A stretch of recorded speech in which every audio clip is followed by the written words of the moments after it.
The Polyglot Conference has been phenomenal. I haven't been filming much because it's a bit awkward pulling up my camera and talking to myself, but it's a lot of fun hanging out with a lot of fun people, and I'll just keep putting in more tidbits. Of these towns were actually looking like pretty much like Chinese. So you can see that the natural wall calendar, it has its own interpretation. For example, like white month, how do you think what month is that? You're not scared of those little dogs, are you? You're not afraid of the wee dogs, are you? Like in English you would say, I ate it, we would say, I've ate it. So that's a grammatical difference there. Same with the next one, with written. We'd never say I've written it. It's I've wrote it down. So, hi, my name is Abe, and my pronouns are they, them. Bonjour, je m'appelle Abe, et je suis non-binaire. Hola, me llamo Abe, y uso el lenguaje inclusivo. But I didn't always know these things about myself. So hopefully, you're here today because you want to learn a little bit more about this topic. So the reason why I'm talking about the word twerk, and you're currently looking at a twerking llama, is because it has a really big impact when dictionaries start becoming part of the conversation of language, especially on social media. When they do, when dictionaries start getting involved, I think it opens up language and language discovery as being descriptive rather than prescriptive. You move away from rigid forms and you're like, everyone's talking about twerking, we may as well get a definition for it.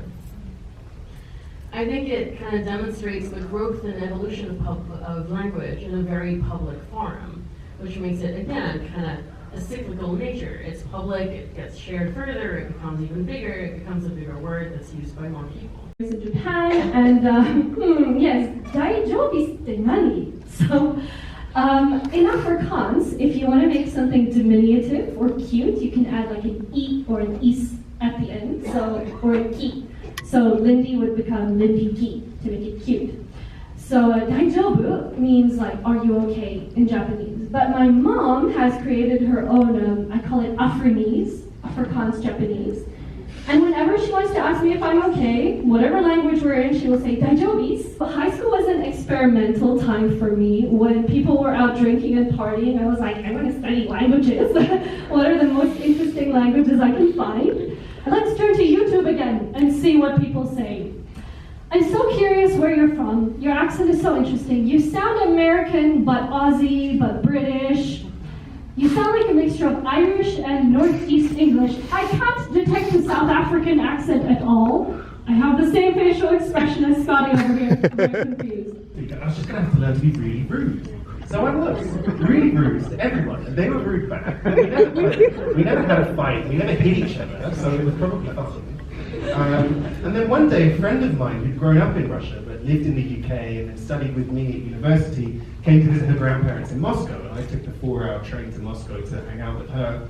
And we went to the mall, and we needed to buy something, and we didn't know where the shop was. And I just remember she went up to the security guard, it was this rough-looking kind of Russian guy with a beard and all sorts of muscles, and I was like, okay, well, I know what I would say. I'd be like, man, where shop? And she went, извините, пожалуйста, будьте добры, вы сможете мне сказать, где находится багет? I was like, what are you doing? She was like, I'm just asking him where the shop is, right? Because she would say, excuse me, I'm so sorry to bother you. Like, can I possibly ask you a question? You wouldn't happen to know where the shop was. And his reaction was he broadened into this amazing smile and said, of course, young woman, it's just down here on the left. I was like, oh, hang on a minute. In the last 6 months, I've been so rude to every single person. I've been so rude back to me. And now you're telling me that was a choice. So that instance, actually, started to put in my mind a question about how I had been speaking this language, and a question about how I've been narrating to myself the experience of being a multilingual person.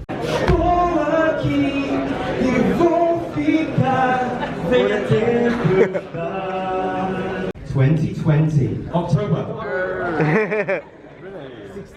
16th to the 18th of October. Italy.